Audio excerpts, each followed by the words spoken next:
So there's cool shit happening in Vancouver, and there's people who live in Vancouver who, when they have ideas for cool shit, say, we don't need a place else to bring it, we bring it right here because the cool shit's already happening here, right? Wouldn't you agree, Tom? There you go.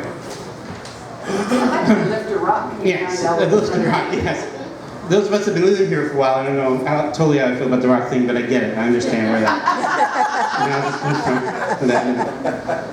so I had to think about how we're going to do things, and I think what I'm going to do is we're going to have one more open mic reader, and then we're going to introduce our featured reader. So I'm saying that now to give our feature a heads up, and this is exciting because our next open mic reader is here for the first time, so please give a warm ghost town welcome to Emily Martin.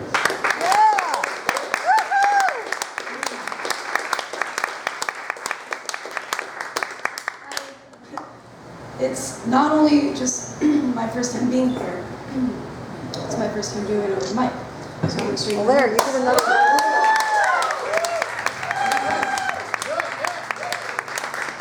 This first one I call Itsy Bitsy. Get closer to the mic. Yeah, don't be afraid to get up, right? Okay. We want to hear you. You empty glutton, you thinning black mass, spindly and trembling, empty web and forked finger, searching for crumbs of self-depreciation or apathetic resolve, bellowing to an unapplauding crowd, waiting for a misstep into your dissection, dividing body and mind, mind and soul, soul and body, the holy trinity of humanity no longer at your beckoning, a fly that no longer falls for your gossamer disguise, you dying afterthought, you skeletal frame of a once thriving abnormality, bloated belly of a starving disease, frothing from a broken jaw that no longer feeds, a hand that takes and takes cannot take what is not offered. You punished child that sits with its face in a corner, still hears the laughters of others and cringes but does not speak. You silenced mental anomaly, you organic treachery, defamed and defeated, you curl up, a dead spider on a shining windowsill, motherless symptoms still clinging to your corpse, begging to be left to live, are subsided by a pharmaceutical insecticide, a fly, no longer a victim of parasites, becomes a person.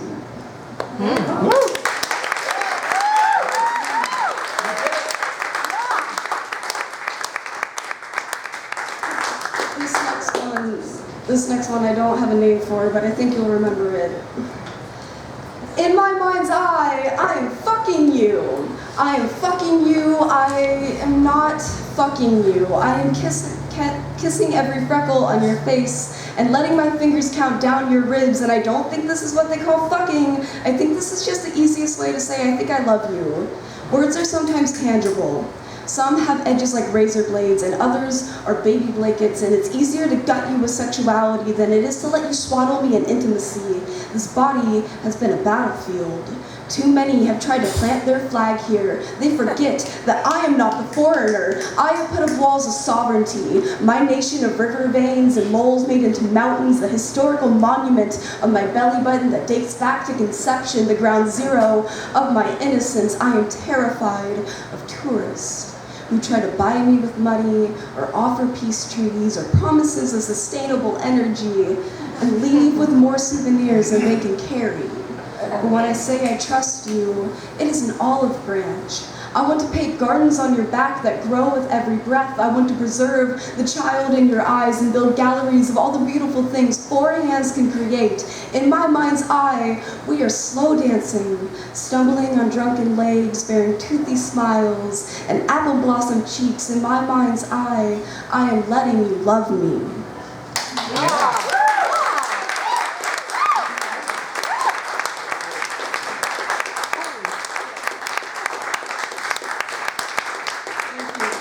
Thank you. Okay, I got one more. I'll sit down. It's called Lotus and Mud. I wrote this about a year ago. I am leaving you love letters in the places you will never think to find them, like the seconds I linger with arms around your waist and the hesitation before my kiss meets your cheek and the smile I send you across the room. Darling, you dare not read what I write here. Your heart is too fragile to handle the oncoming wave. The floodgates are leaking notes into your pockets, dripping script into your papers. You are oblivious, but know too well the swelling wave in my eyes. The crash of my fingers to your skin is the ocean coming to meet the shore. I'll slowly draw you into the depths. But I know like second nature that disasters happen with no warning. Someday you will find your body floating to the surface, a fragile lotus. And only then you will find the letters I leave you here today. And you will wish upon them like shooting stars, hoping they will crash in my front yard. Stardust to please if I found them. Please come home. And maybe I will, and maybe I won't. But today I'm crawling up to meet you like a note in a bottle, and I'm cracking open like seashells to show you the shrinking pearl. Last time I kissed you, I left you a poem that ended with, someday you promised me you would show me the sea.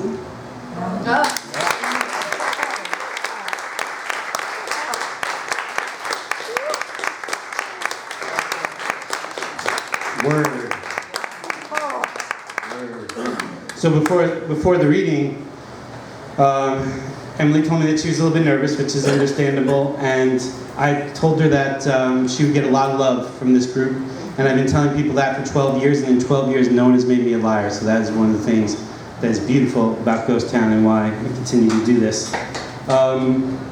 Another great joy of being chosen by the poetry path, I feel like it chose me rather than the other way around, is the people you get to meet, the amazing poets you get to hear. So as Toni mentioned not too long ago, I was fortunate enough to be on the bill at Salon Skid Row, which is a great reading. We're saying it again, so you'll go over there Tuesday nights at the Corner Bar.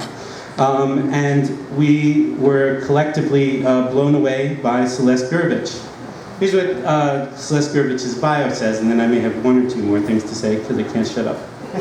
Celeste Gurevich is a Portland writer who grew up on the Oregon coast. Her work has been published in Perceptions, a magazine for the arts, The Manifestation, and elsewhere. She is a proud mother and grandmother, flower tender, and crazy bird lady. If you need regular doses of her words, you can hit Celeste up on all the usual social medias. So yeah, so sometimes you go to poetry readings and you're like, that's okay. Other times you go to poetry readings and you're like, that was mildly inspiring. And then there are other times where you start to sweat and you want to jump up and down and cheer, and that's how I felt after I heard Celeste Gurevich. So let's hear what she has to say.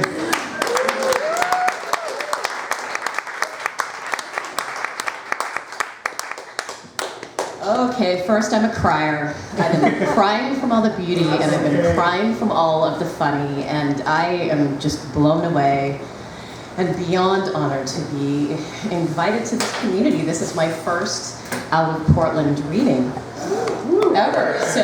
Welcome to the other side. Now that I know there's no going back, I mean, we're kind of hooked, so like we're big nerds like that. But thank you so much, Christopher and Toni. I am just over the moon excited to be here. And I think I'm going to start with a piece that might surprise you guys from what you heard at Salon Skid Row. And I'm going to read a couple of those pieces too. Okay. So I don't have a title for this yet, but this is called Things I've Learned on Facebook. 1. That ridiculous cat videos can flip a bad day on its ear in less than 30 seconds. 2. Do some research before you like or share, otherwise there's a huge risk of looking like a chode when it turns out to be bullshit from some fake website. Golden rule, cover thy own ass first. 3. Every time you think you've got this adulting thing almost figured out, you're wrong.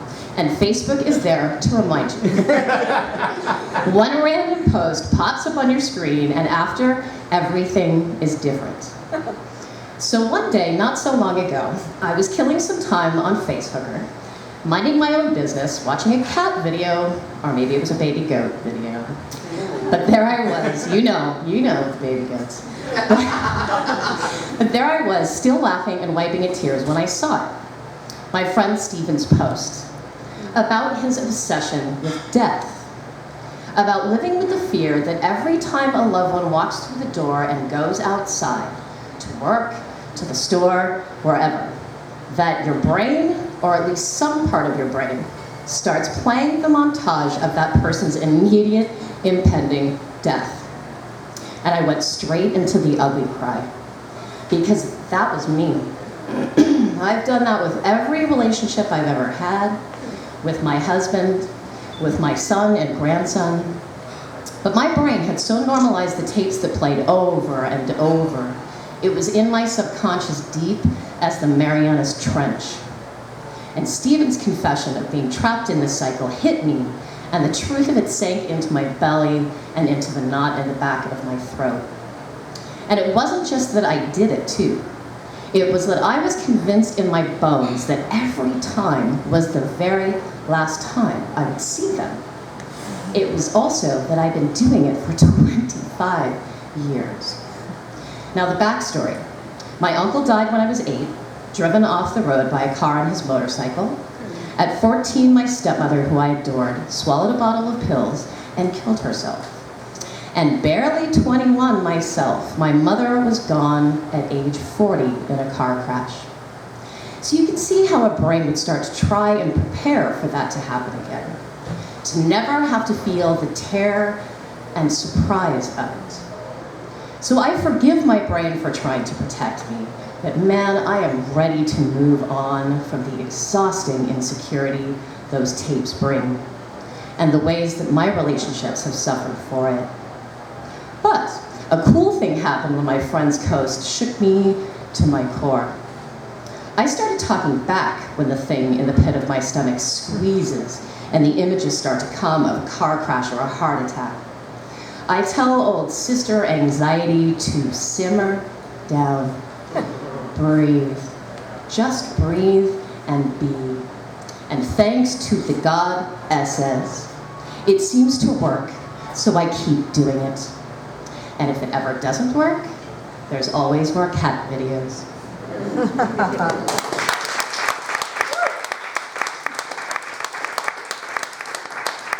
Thank you. That was, I just read that somewhere else, and I don't usually try to do funny. It feels kind of weird still, after a lot of seriousness. So now I'm gonna go back to the stuff that I think you heard this. And, sorry, I'm on my phone, it's a new habit. Okay. This is a piece called I Know What You're Staring At, Teeth and Class in America. The scene goes like this. You are chatting with someone, somewhere, and because you're half deaf in your right ear, you're standing pretty close so you don't lose the ends of words. You're right there in the conversation, and then that thing happens. That jolt in your body when you see the person's eyes looking a little bit crossed and aim lower down, and you realize that they're not looking you in the eyes anymore, but not quite at your chin either, and somehow their gaze is both loose and locked. And then, like every time, that stomach-melting blob of shame, it blasts into your nerve endings and make you want to cry or run, bolt stage left and under a rock. Because that cross-eyed dip of the eyes south means that they are staring at the crack in your front tooth. I grew up having nightmares, those kinds of dreams about losing teeth that you wake up all sweaty and panicked from. You know. They say stress causes them, but not for me. I had them and still do, because I knew I was going to lose mine in random order, without a doubt. What started with a crack would end up crumbling. I knew this because when I was 8 years old, a dentist told me the truth. You see, my mother had epilepsy. Since childhood, she was up to her eyeballs with anti-seizure meds. 85% of people who have it are never fully diagnosed, so they just said, here, take them all. It was the end of the 60s when I was conceived, and still fairly medieval, and all those chemicals, of course, affected me in utero. So when I was 5 years old, I started getting cavities. And we had Kaiser Insurance, and they sent us to the orthodontic specialist who talked to an OB/GYN about the situation, who then told my mom that all of those meds had not only stunted the growth of my teeth, but also weakened the enamel. Like, barely there, weakened the enamel. But I don't remember details beyond that, but I do know it was the day I started to stuff down resentment at my mother's body for damaging me. The years passed with a parade of dentists and ortho appointments who all verified the original diagnosis of doom and gloom for my poor, disadvantaged teeth. And I had to sit through all the torturous stuff. fillings and root canals and crowns. Dude and dude's assistant, always female, her fingers pulling at the corners of my mouth until they ached. That drill noise echoed in my ears for hours sometimes. It got to where I even hated the cleanings. Can you imagine how my body reacted the first time I saw Marathon Man? I almost puked on my shoes. And to make a whole budding dental phobia thing even worse for me, almost a year to the day after my friend put on that movie, I went to a dentist for yet another root canal who didn't give me enough injections of that bee sting, tingle, numbing juice, and I could feel the whole thing. The whole thing. Only pain I felt worse since was vaginal childbirth, and on top of my exploding jaw, I had my first nitrous reaction and thought I was having a heart attack. And Dr. Douchebag didn't listen when I told him. He just kept on drilling. Hello, PTSD. So there you are, in a cafe or bookstore with your friend impulsively staring at your broken front tooth, the left center top one with the darkened edge of the crack like a backward crescent moon. And miraculously, just there, below the shame, is the fact that you think this is kind of cool. Because you've always secretly wanted to tattoo a blue crescent moon over your third eye, like in the mists of Avalon. And you think having a moon in your mouth is somehow more organic. But the shame is fierce and your body is caught between flight or fight, so what do? Because if it were someone you didn't know, you would obviously call them out for it. But this person is your friend, and you know them well enough to know that they're not aware of this fact, that their eyes on your tooth is making you feel bad. But you are lucky enough to see the meta picture of what's happening right in that moment, and it's a direct line to the issue of class in contemporary America. You see this because you've educated yourself. You understand how strong societal conditioning is in this culture, how people soak it up without even knowing, all the billions and billions of dollars pushing the messages up our collective ass. Folks just can't fight the idea that having less than perfect teeth, especially broken or missing ones, means you are poor, unintelligent, a junkie, unwilling to help yourself, oh, it must be meth, unattractive, someone to not take seriously. Broken tooth equals bad, missing tooth equals disaster. End of equation. All those billions of dollars spent to desperately not be you. You understand all of it, and because it happens to you frequently enough, it becomes a swelling idea for a story you're writing. About what it's like to live with eyes hawking your funky tooth. The judgments that sit under your skin, even from well-intentioned people that you love and who you know love you back. So you write your story, even if it is the scariest way you've revealed your insides to the world to date, so that hopefully someone out there will not feel so alone, will feel just a little bit better about their differences. Because differences are really strengths disguised. You believe that people are mostly good and would be horrified at hearing that they are making you want to collapse in shame, so you don't blame them. You figure out a way to educate without shaming them in return, because your own dance with it has taught you compassion. You know what to do when the dread stare comes. Because you love your friend and you finally fucking love yourself, you don't feed the shame beast. You choose power. You just let it go. And you choose to try and love your moon-darkened smile.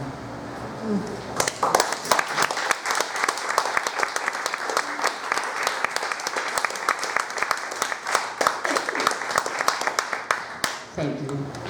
Now this one is a really fun flash piece that I did. I have to give a shout out because I took a fiction class from Lydia Yuknovich.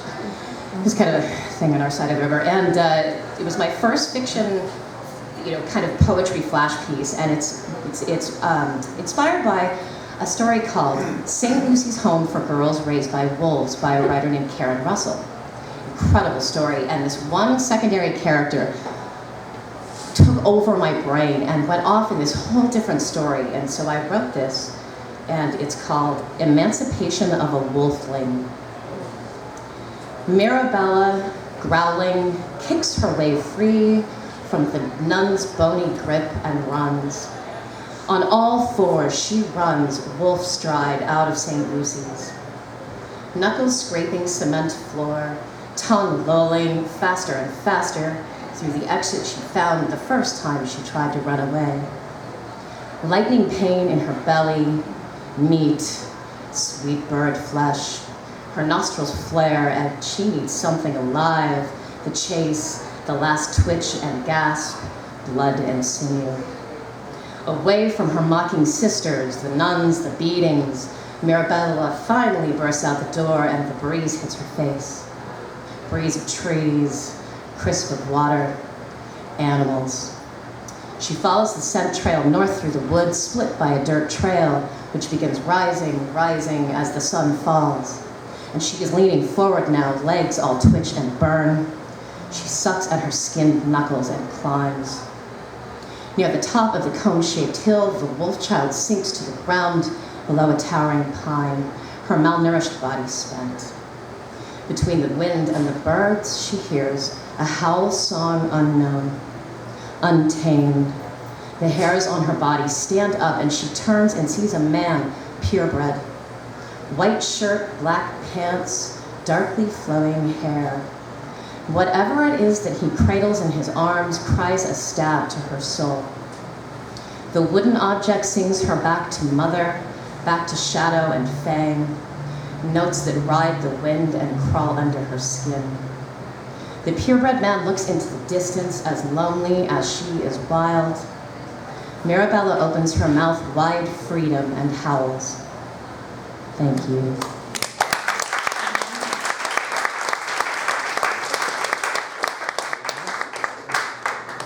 I don't want to be the guy who runs long. It's such a dick move.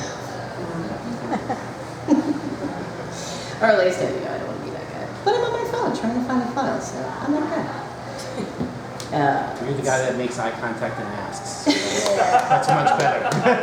No, that would be like the lady in the car, the directions talking to me about my writing. That would be a really messed up. It's not 40 pages, is it? No. This is actually a small one. Just check. No. I'm not going to do that to you either. I'm sure that's in Ferlinghetti's poem somewhere too. Don't say, I just got one more and then read 40 pages. No, oh God, no, I am not that guy. Yeah. But thank you so much again for opening this with Ferlinghetti because I adore him. I know. And actually, I don't have my city lights back. Damn. Okay. Of course, now this is loading. Sorry, I don't have an iPhone. Tell us your favorite spot other than the corner bar to read or hear poetry on the other side of the river. Wow, post 134. I think Sean Davis. Yeah, helps all the returning veterans since the day, families in the community, homeless folks, and they have a food kitchen. It's incredible, and it's now one of the hottest literary, hugest-hearted venues in Portland. So please come and attend an event there. Bring your kids. It's kid-friendly too. It's all ages. So this is a poem that you guys have heard before. It's a short one called Bricolage, but I didn't actually say the title last time. And it's a poem that I wrote in a Kate Gray salon, who's a pretty big female poet in Oregon. And it's inspired by the poet Judy Cron. Oh, yay. Somebody knows Judy. Excellent. I am a receptacle of memory, of experience woven into carbon. I am the living breath of my ancestors, my sweat from their tears. But I am more than the collection of my cells, the me of myself that lives in this skin, the stretch marks, the chronic pain, scars from battle and clumsiness, the art inked on this flesh that keeps the we of me from flying apart. I am wisdom like an exploding volcano, the horror and beauty of destruction and remaking, fertile ash becoming garden bed. I am the resilient pine leaning into the ocean wind cliffside. I am a woman who sings, throat open, vibration through tightened chords. A medicine woman once told me that on the other side of the great veil, my mother could hear me when I sing. I am the metallic chirp the ruby-throated hummingbird makes when she comes to feed. I am a lover of women, of men, of lover and trees, of water, bald eagles, and wildflowers, but I am not a fan of mosquitoes.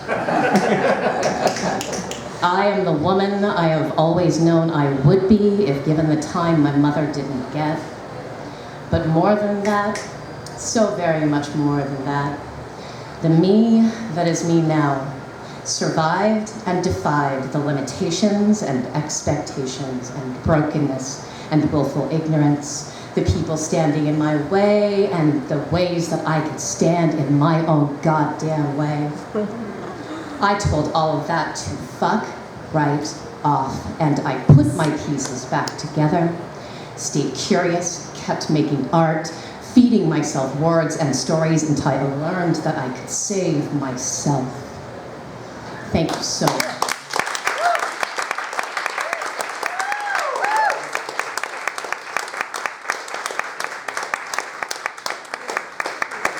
Thank you, Celeste Gurevich. That was wonderful.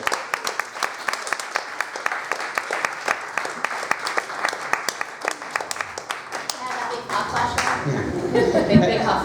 And just to make me happy, how many people here came here from Portland this evening? I just want to get a sense of it. Yeah. Not too bad. Yeah. I came from Portland too. And Portland-ish, so add 2 more to that number.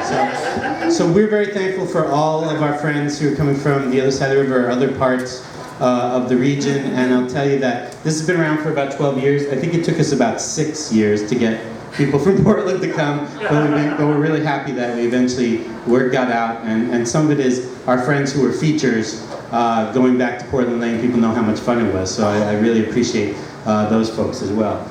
So we're going to have a break of about 15 minutes. If you're not able to be with us after the break, the next reading is going to be September 8th with Lori Loringer and Tiffany Burba. And please be good to the folks next door. You greatly outnumber them. And yeah, we'll see you in about 15 for more open mic poetry.